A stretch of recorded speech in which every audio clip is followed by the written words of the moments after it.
अब आते हैं ये है क्या, हमारे लिए जानने लायक इसके अंदर क्या क्या बातें हैं। नंबर 1 इज ग्राउंड, किस ग्राउंड पे order return sorry plaint return किया जा सकता है।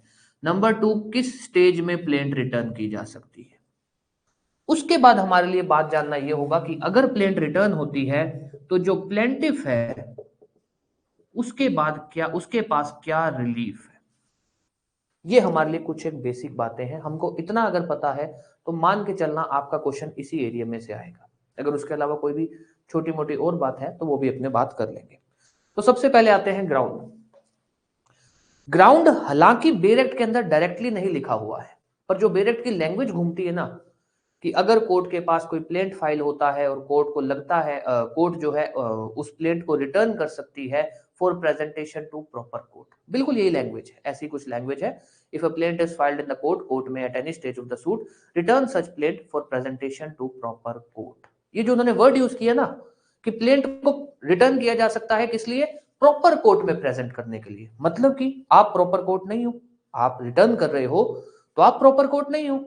मैं ये कह रहा हूं कोई मेरे पास आता है कि सर मुझे ये काम है, मैं कह रहा हूं यार मेरे हाथ में तो ये काम नहीं है, एक काम कर तो उसके पास चला जा, वो ये काम करवा सकता है तेरा।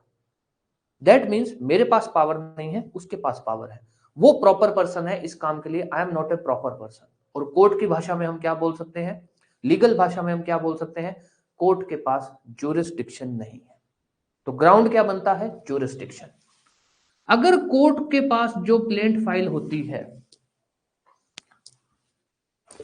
कोर्ट के पास जो प्लेंट फाइल होती है, कोर्ट को प्लेंट को पढ़ने के बाद ये लगता है कि यार अपने पास ज्यूरिसडिक्शन नहीं है इस केस को सुनने की, तो कोर्ट उस प्लेंट को रिटर्न कर देगी, पार्टी को वापस दे देगी कि आप प्रॉपर कोर्ट में जाइए। अब यहां हमारे मन में एक क्वेश्चन ये उठता है कि भाई जो प्रॉपर कोर्ट है वो कोर्ट बताएगी या नहीं बताएगी, वो बात हम यहां पढ़ेंगे कि प्रॉपर कोर्ट बताएगी कि नहीं बताएगी, वो हम यहां इस टॉपिक पे आएंगे। हम अभी सिर्फ इतनी सी बात पे ध्यान दो कि अगर कोर्ट के पास ज्यूरिसडिक्शन नहीं है तो वो प्लेंट को रिटर्न कर देगी। ज्यूरिसडिक्शन कोई भी हो, टेरिटोरियल ज्यूरिसडिक्शन नहीं है जी, पेक्यूनरी ज्यूरिसडिक्शन नहीं है जी, सब्जेक्ट मैटर कोई भी ज्यूरिसडिक्शन हो, कोई लेना देना नहीं है, इनमें से कोई भी एक में पावर नहीं है, कोर्ट प्लेंट को रिटर्न कर देगी।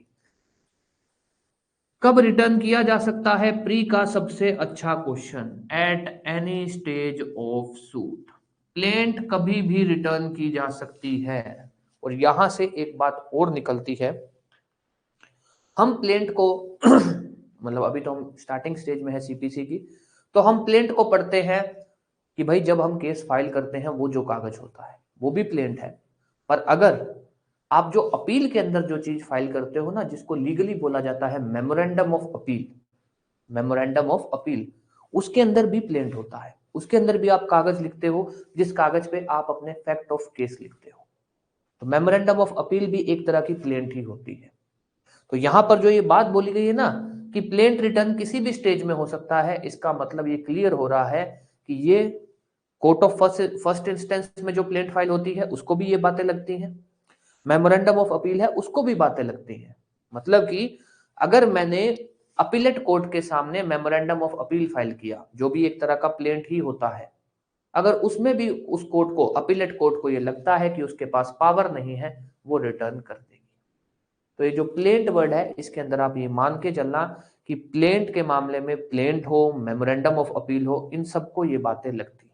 ठीक है, तो किसी भी स्टेज के ऊपर, कोई भी स्टेज हो, किसी भी लेवल पे जब कोर्ट को ये बात पता लगती है कि यार अपने पास पावर नहीं है, कोर्ट प्लेंट को रिटर्न कर देगी कि आप प्रॉपर कोर्ट में जाइए।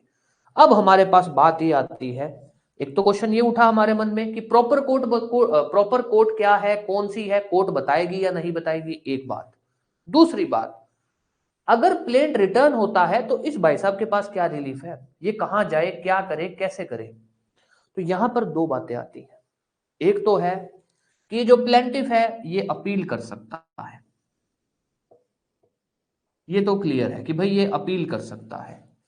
एक क्या है, एक है प्लेंटिफ एप्लीकेशन डाल सकता है। एप्लीकेशन किस चीज की, एप्लीकेशन इस चीज की नहीं डलती कि सर आप मेरा प्लेंट कैसे रिटर्न कर रहे हो, आप गलत ऑर्डर कर रहे हो, नहीं कर सकते आप, ये पावर नहीं है। आप एप्लीकेशन डालोगे कोर्ट के अंदर कि सर अगर आप मेरी प्लेंट रिटर्न कर रहे हो तो मुझे प्रॉपर कोड बता दो, मुझे प्रॉपर कोड बता दो। अब ये जो एप्लीकेशन डालने की पावर है ना, ये आपके पास जनरल पावर नहीं है। ऐसा नहीं है कि कोर्ट ने, आप गए प्लेंट डाली, कोर्ट ने रिटर्न कर दी, आप एप्लीकेशन डाल दोगे प्रॉपर कोड बताओ, नहीं। ये आपके पास पावर तब आती है अगर आपकी प्लेंट को रिटर्न किया जाता है after appearance of defendant, after appearance of defendant. Defendant के अपीयर होने के बाद, मतलब कि मैंने प्लेंट फाइल की तब रिटर्न नहीं की गई मेरी प्लेंट, तब तो कोर्ट ने एडमिट कर ली, फिर सम्मन इश्यू किया सामने वाले पर्सन को कि भैया तुम्हारे खिलाफ ये बातों में केस फाइल हुआ है, जवाब दो। वो आया, उसने जवाब भी दिया और उसने हो सकता है उसी के अंदर ये भी बता दिया कि सर ये केस की तो आपके पास ज्यूरिसडिक्शन ही नहीं है। एक सीन ये हो सकता है।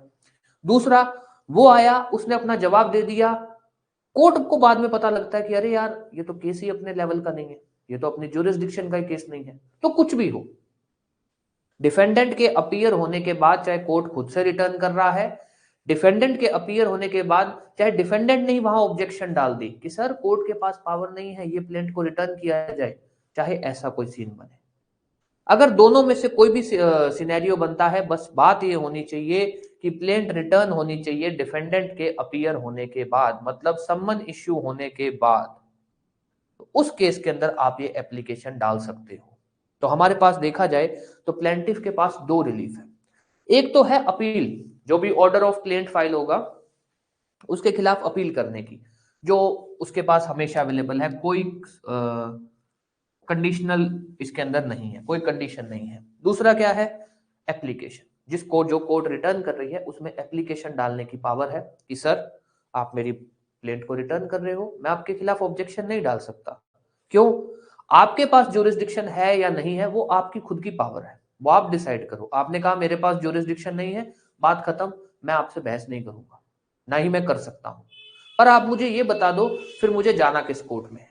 आप ये एप्लीकेशन डाल सकते हो, पर ये एप्लीकेशन डालने की पावर आपके पास तभी आएगी जब डिफेंडेंट अपीयर हो चुका है और उसके बाद आपकी प्लेंट को रिटर्न किया जा रहा है। अभी तक कोई भी डाउट किसी भी तरह का, प्लेंट रिटर्न क्या ग्राउंड पे। अब हम आते हैं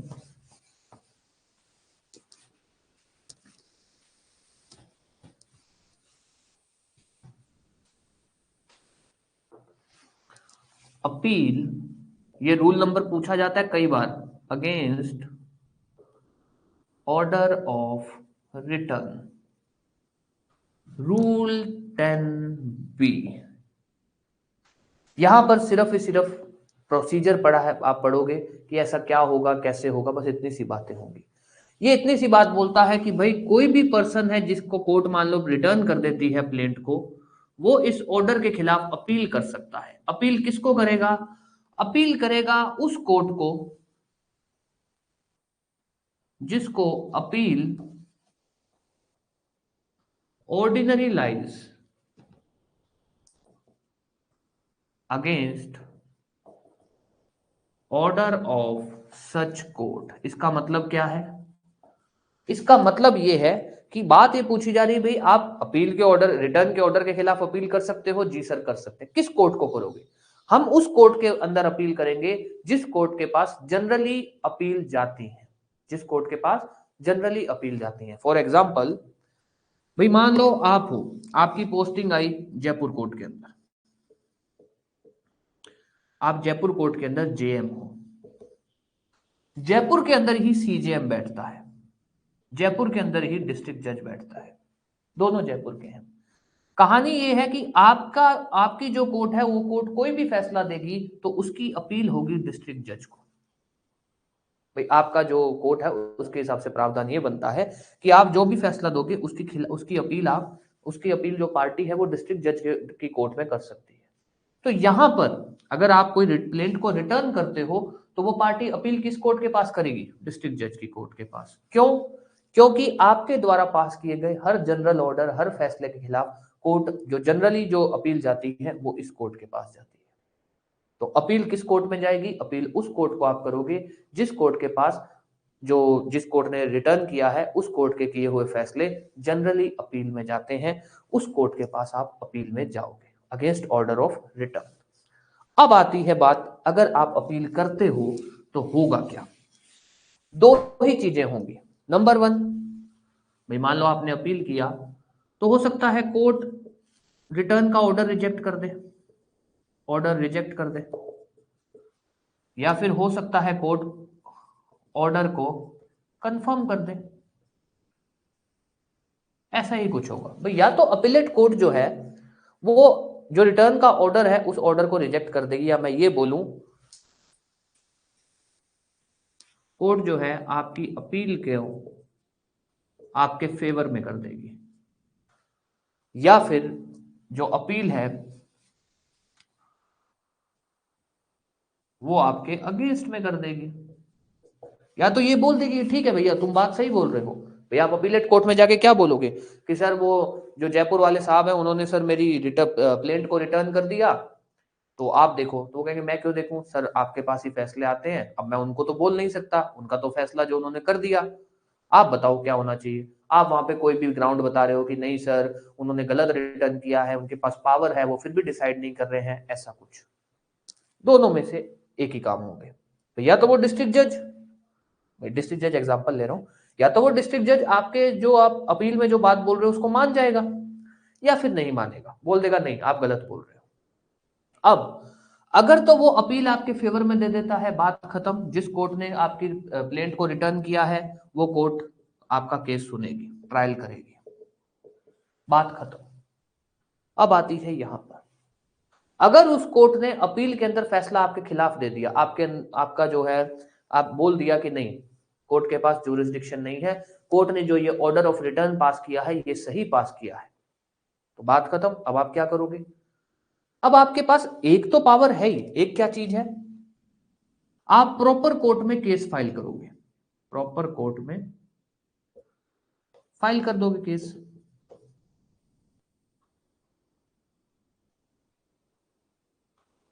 प्रॉपर कोर्ट में केस फाइल कर दोगे, ठीक है। पर एक और चीज है, आप जैसे ही वो ऑर्डर आप कंफर्म करते हैं या अपील का डिसीजन आपके खिलाफ दे देते हैं, आप यहां पर भी एक एप्लीकेशन डाल सकते हो। किस चीज की एप्लीकेशन? कि सर प्रॉपर कोर्ट आप बता दो, आप बता दो सर प्रॉपर कोर्ट कौन सी है, आप उस कोर्ट के अंदर डेट ऑफ अपीयरेंस हमारी फिक्स कर दो, आप इस डेट ऑफ अपीयरेंस का नोटिस ऑपोजिट पार्टी को भी दे दो।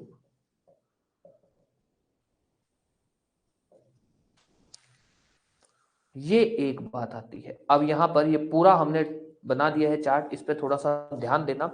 हमारा जो रूल 10 बी है ये इतनी सी बातें बोलता है। रूल 10 बी क्या बोलता है कि ऑर्डर ऑफ रिटर्न के खिलाफ आप अपील कर सकते हो। किस कोर्ट में करोगे? आप कोर्ट करोगे, आप अपील करोगे उस कोर्ट में जिस कोर्ट के पास जनरली जो जिस कोर्ट ने रिटर्न किया है उसके द्वारा पास किए गए ऑर्डर या डिक्री जनरली जिस कोर्ट के पास अपील में जाते हैं। अब वहां पर दो सिनेरियो बनेंगे। अगर जो अपीलेट कोर्ट है वो डिक्री मतलब फैसला आपके फेवर में दे देती है तो बात खत्म, जिस कोर्ट ने रिटर्न किया है वो अपना डिसीजन वापस लेगी और ट्रायल करेगी। अगर जो है कोर्ट फैसला आपके खिलाफ दे देती है तब आपके पास दो बातें आती हैं। एक, आप प्रॉपर कोर्ट में चले जाओगे, जो भी प्रॉपर कोर्ट है वहां आप केस फाइल कर दोगे। बट उसके साथ एक और पावर है, आप यहां भी एप्लीकेशन डाल सकते हो। यहां पर भी आप ये बोल सकते हो अपीलेट कोर्ट को कि सर प्रॉपर कोर्ट बता दो कौन सी है, उस कोर्ट में हमारा हम दोनों पार्टीज का डेट ऑफ अपीयरेंस फिक्स करवा दो, और सर इस बारे में नोटिस, डेट का जो नोटिस है ना ये ऑपोजिट पार्टी को भी दे दो। ये है पूरा का पूरा अपील, उसके कंसिक्वेंसेस, अपील किसको हो सकती है, उसके बाद क्या क्या सिनेरियो बन सकते हैं। कोई भी डाउट अभी तक इस बात के अंदर?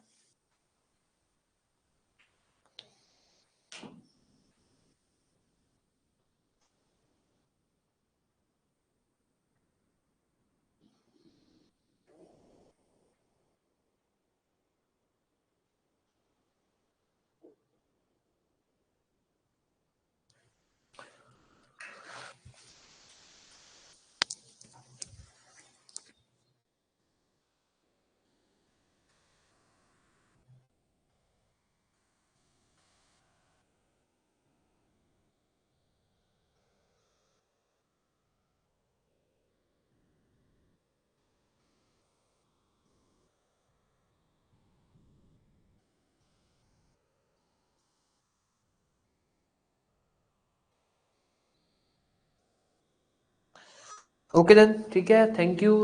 क्लास अब खत्म कर रहे हैं।